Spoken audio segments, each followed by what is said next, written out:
নমস্কার, VTV prime time Bangla খবরে আপনাদের স্বাগত জানাই আমি মধুমত্তমা। প্রথমেই সংবাদ শিরোনাম। ডাকাতি সংঘটিত হলো উধারবন্দের ঠালিগ্রাম এলাকায়। ডাকাত দল ঘরের 4টি দরজা ভেঙে বাড়িতে ঢুকে চালায় তাণ্ডব। গত 2-3 দিন ধরে প্রচন্ড দাবদাহে নাজেহাল বরাক উপত্যকার জনজীবন। প্রচন্ড গরমে অসুস্থ হয়ে মৃত্যু কালাইন কলেজের অধ্যাপক চয়ন ধরের।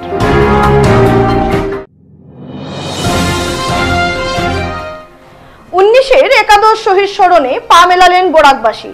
বরাকের 3 জেলায় অনুষ্ঠিত হলো বহুভাষিক ঐক্যের মহামিছিল। এবারে যাচ্ছি বিস্তারিত খবরে। ডাকাতি সংঘটিত হলো উধারবন্দের ঠালিগ্রাম এলাকায়। ঘটনার বিবরণে জানা যায়, বুধবার রাত 1:45 নাগাদ 6 জনের এক ডাকাত দল 4টি দরজা ভেঙে প্রয়াত অসিত রায়ের বাড়িতে ঢুকে তাণ্ডব চালায়। প্রথমে তারা অসিত রায়ের বড় ছেলে অভিজিৎ রায় ও তার স্ত্রী সুপর্ণা রায়কে ঘুম থেকে তুলে হাত মুখ বেঁধে ফেলে। এরপর ডাকাতরা 2টো গদরেজ, 2টো ছোট আলমারি ভেঙে তছনছ করে। হাত বাঁধা অবস্থায় অভিজিৎকে তাদের দোকানে নিয়ে গিয়ে সব টাকা দেওয়ার কথা বলে, সেই সঙ্গে এও বলে টাকা ও সোনা না দিলে 7 বছরের শিশুপুত্রকে তুলে নিয়ে যাবে। তখন বাধ্য হয়ে দোকানের টাকার বাক্স দেখিয়ে দেন অভিজিৎ। বৃহস্পতিবার সকালে সাংবাদিকদের অভিজিৎ রায় জানান, কম করেও 20 থেকে 25,000 টাকা ও প্রায় 4 ভরি স্বর্ণালংকার লুট করে নিয়ে যায় ডাকাতরা।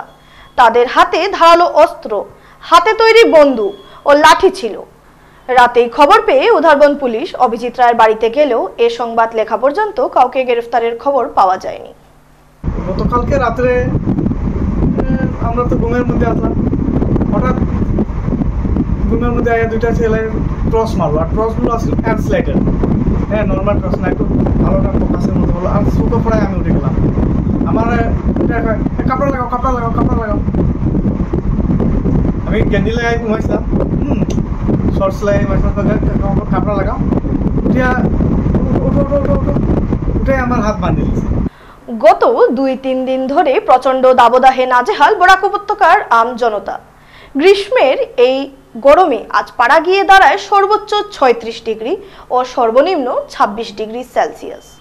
আর এই গরমে অসুস্থ হয়ে মৃত্যু হয় কলেজ শিক্ষকের। ঘটনাকে কেন্দ্র করে চাঞ্চল্য ছড়িয়েছে এলাকায়। কালাইন সত্যরঞ্জন কলেজের অর্থনীতি বিভাগের সহকারী অধ্যাপক চয়ন ধরের আকস্মিক মৃত্যুতে গোটা কাঠিগড়ার সর্বস্তরের মানুষ শোকাহত। জানা গেছে, প্রতিদিনের মতো বৃহস্পতিবার কলেজে পাঠদান করার উদ্দেশ্যে আসেন চয়ন ধর, কিন্তু পাঠদানের আগেই প্রচন্ড গরমের কারণে হঠাৎ অস্বস্তি বোধ করেন তিনি। ছাত্ররা সঙ্গে সঙ্গে উনাকে অটোতে করে কালাইন হাসপাতালে নিয়ে যায়। হাসপাতালে পৌঁছার পর অচৈতন্য হয়ে পড়েন তিনি। সেখানে কর্তব্যরত চিকিৎসকরা পরীক্ষা নিরীক্ষা করে উনাকে মৃত বলে ঘোষণা করেন। মৃত্যুর খবর পেয়ে উনার একমাত্র বৃদ্ধা মা ছুটে আসেন কালাইন হাসপাতালে। মাত্র 47 বছর বয়সে এই আদর্শবাদী শিক্ষকের মৃত্যুতে সবাই বাকরুদ্ধ। উনার মৃত্যুর খবর ছড়িয়ে পড়তেই শোকের ছায়া নেমে আসে গোটা এলাকায়। হাসপাতাল থেকে চয়ন ধরের মৃতদেহ নিয়ে যাওয়া হলো কালাইন সত্যরঞ্জন কলেজে। কলেজে আসার পর উনার মরদেহে মাল্যদান করে শেষ শ্রদ্ধা নিবেদন করেন শিপানাথ চৌধুরী, প্রবীর দাস, দীপঙ্কর দাস, হারান দাস, সন্দীপ দাস, রেশব দাস, কৌশিক দাস, সুব্রত দেব, সুইটি সূত্রধর ও প্রিয়া বৈষ্ণব সহ কলেজের অন্যান্য শিক্ষক, শিক্ষিকা, ছাত্রছাত্রী এবং এলাকার বিশিষ্ট ব্যক্তিত্বরা। কলেজে শেষ শ্রদ্ধা নিবেদন করার পর চয়নধরের মরদেহ উনার পশ্চিম কাঠিগড়ার কুশিয়ারকুলের বাড়িতে নিয়ে যাওয়া হয়। আমরা ইকোনমিক্স ডিপার্টমেন্টের স্যার তো আওয়ার পরে স্যারে হাঁটরা এমনি নর্মালি হাঁটিয়ে হাঁটিয়ে ঢুকছেন কলেজে। ঢুকার পরে পার্কিং লটের সামনে গেছেন, হঠাৎ করে বুঝা গেছে স্যারের মাথা ঘোরার, স্যার হাঁটতে পারে না। তখন আমরা সাথে একটা রতন হে দৌড়িয়া গেছে, গিয়া স্যারে ধরছে, দৌড়িয়া তো মানে স্যারে ওর যে হাত ধরেছিল, স্যারে বলছে আমার ঘরে লইয়া ছিল, স্যারে আমার ঘরে নিয়ে যাও। চয়নধর এসআর কলেজের একজন, অনেকদিন থেকে শুরুয়াত থেকেই তাই আসলাম এবং একজন প্রচুর জ্ঞানী একজন টিচার আসা। তার মৃত্যুতে আমরা কলেজ তথা এতদিন ছিল ছাত্রছাত্রীরা বিরাট একটা বিপর্যয় নামিয়ে আইছে। উনিশের চেতনাকে জাগ্রত করতে বৃহস্পতিবার উপত্যকার 3 জেলায় বহুভাষিক ঐক্যের মহামিছিলের ডাক দিল।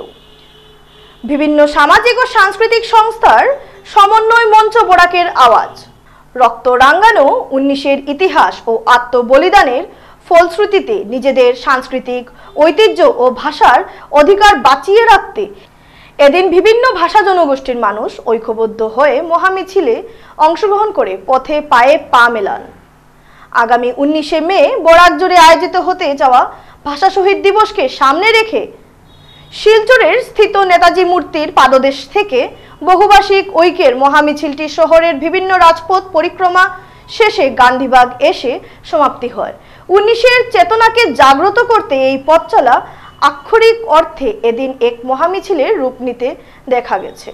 মাতৃভাষা বাংলা সহ প্রতিটি ভাষার মর্যাদা রক্ষায় এদিন বিভিন্ন ভাষা জনগোষ্ঠীর মানুষ তাদের পরম্পরাগত পোশাক পরিধান করে মিছিলে অংশগ্রহণ করে একাদশ শহীদের শ্রদ্ধাঞ্জলি নিবেদন করেন। মিছিলে শহরের বিভিন্ন স্কুল ও কলেজ সহ শতাধিক সংগঠনের উপস্থিতি ছিল চোখে পড়ার মতো। 1961-র ভাষা আন্দোলনকে দিক দিগন্তে ছড়িয়ে দেওয়ার পাশাপাশি নবপ্রজন্মের মধ্যে একাদশ শহীদের চেতনাকে জাগ্রত করতে এই আয়োজকদের এই প্রয়াস। একাদশ শহীদের আত্মবলিদান ও 61-র রক্তরঞ্জিত দিনটিকে স্মরণীয় করে তুলতে এই মহামিছিল সরকারের কাছে এক বিশেষ বার্তা পৌঁছানোর পাশাপাশি উপত্যকার প্রতিটি মানুষের হৃদয়ে ছুঁয়ে গেছে বলে ধারণা মানুষের। এই মিছিল উপত্যকার প্রত্যেক ভাষিক জনগোষ্ঠীর মনে 19এর চেতনাকে জাগ্রত করার পাশাপাশি সকলকে ঐক্যসূত্রে বাঁধবে বলে এদিন আশা প্রকাশ করেছেন আয়োজকরা। বহুভাষিক ঐক্যের মহামিছিল সর্বাঙ্গীনভাবে সফল ও সার্থক হওয়ার বরাকের প্রত্যেকটি মানুষকে এদিন ধন্যবাদ ও কৃতজ্ঞতা জ্ঞাপন করেছেন আয়োজক সংস্থা বরাকের আওয়াজ। হাইলাকান্দিতে মহাপথ চলা আয়োজন করা হয়েছে। সেজন্য আপনি দেখেছেন হাজার হাজার লোকরা স্বতঃস্ফূর্তভাবে এই পথ চলাতে সামিল হয়েছে। কারণ আগামী 19শে মেকে সামনে রেখে আমরা চেষ্টা করেছি যে এখানে বহুভাষিক ঐক্যের বার্তা দেব।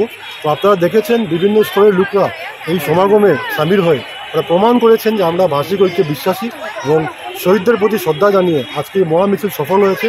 আমরা প্রত্যেক ব্যক্তিত্বকে ধন্যবাদ জানাচ্ছি, বরাকবাসীর প্রত্যেক ব্যক্তিকে ধন্যবাদ জানাচ্ছি। মানুষ ঘর থেকে জনগণরা শিলচর করিমগঞ্জ হাইলাকান্দির জনগণরা বেরিয়ে এসছে বাংলা ভাষার জন্য, সবার মাতৃভাষার জন্য।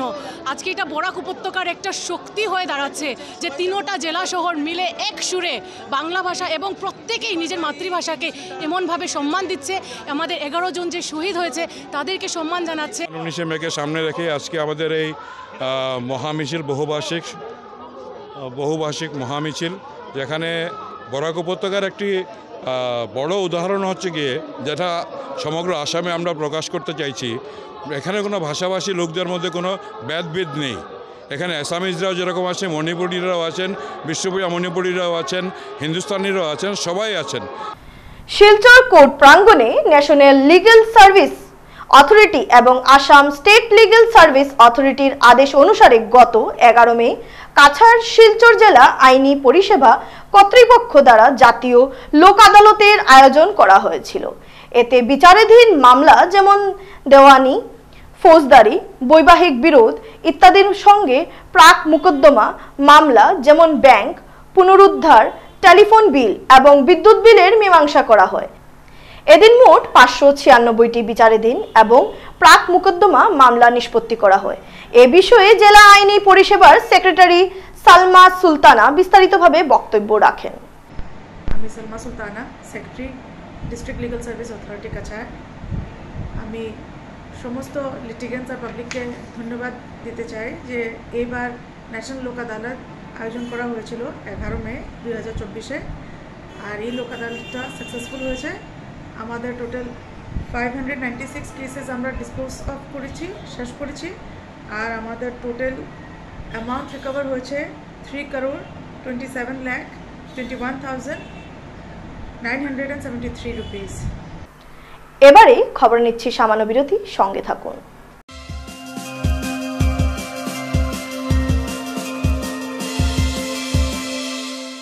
मासी ये टफ चिकनाई कैसे निकालते सिखाओ ना। ये ले विम 100 नींबुओं की शक्ति जो तेरे कड़ी चिकनाई संभाल लेगा। वाओ थैंक यू मासी। अब ऐसी सिचुएशन में क्या करेगी, मासी से ये भी सीख ले।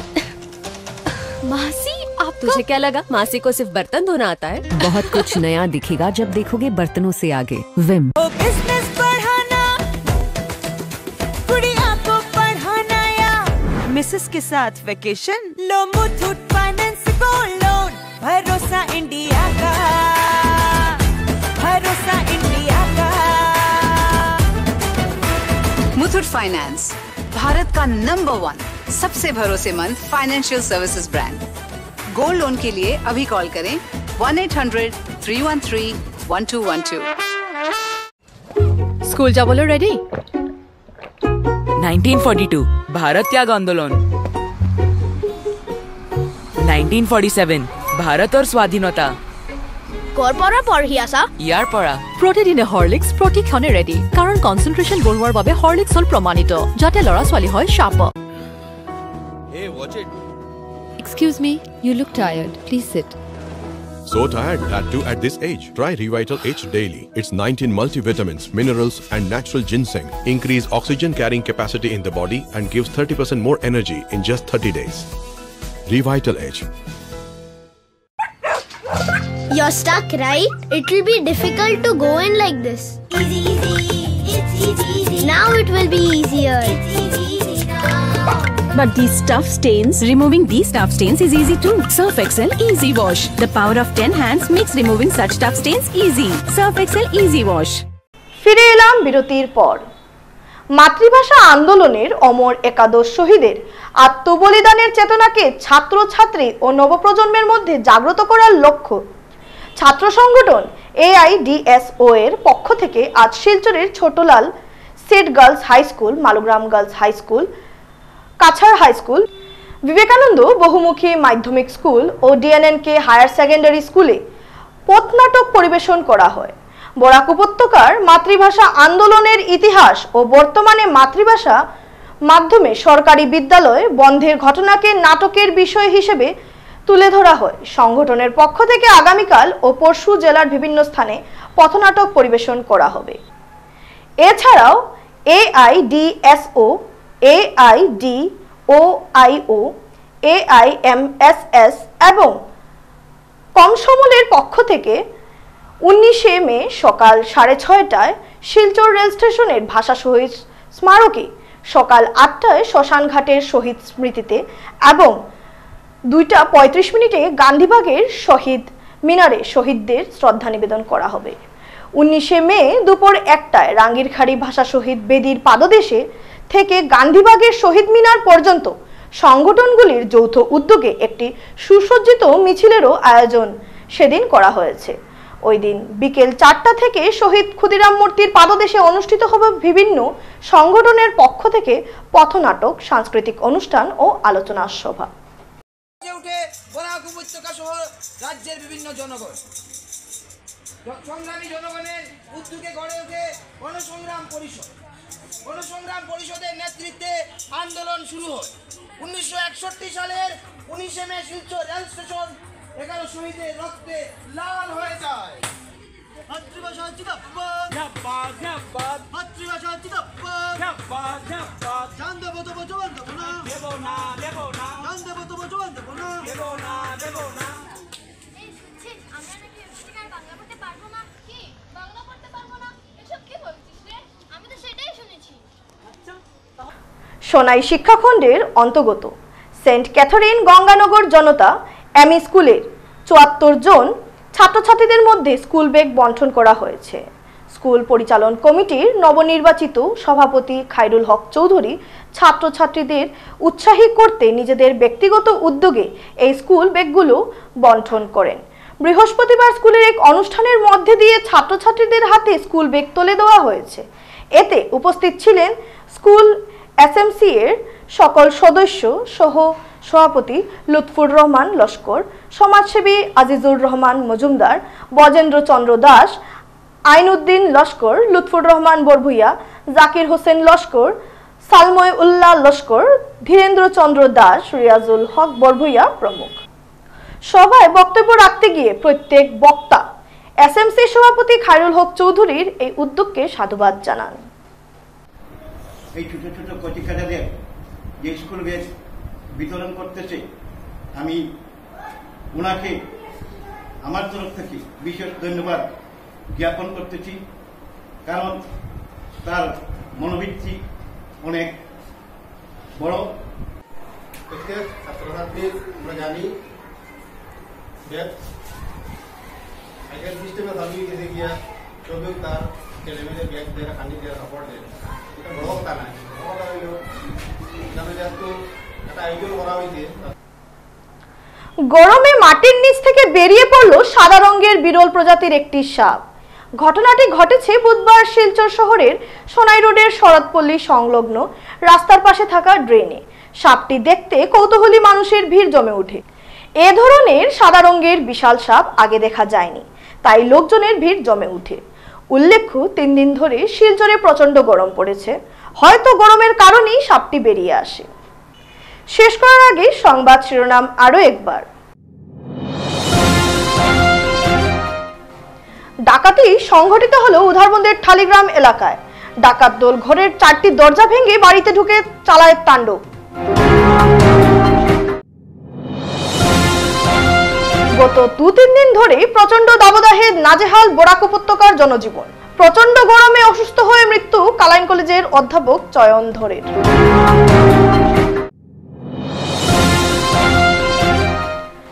উনিশের একাদশ শহীদ স্মরণে পা মেলালেন বরাকবাসী।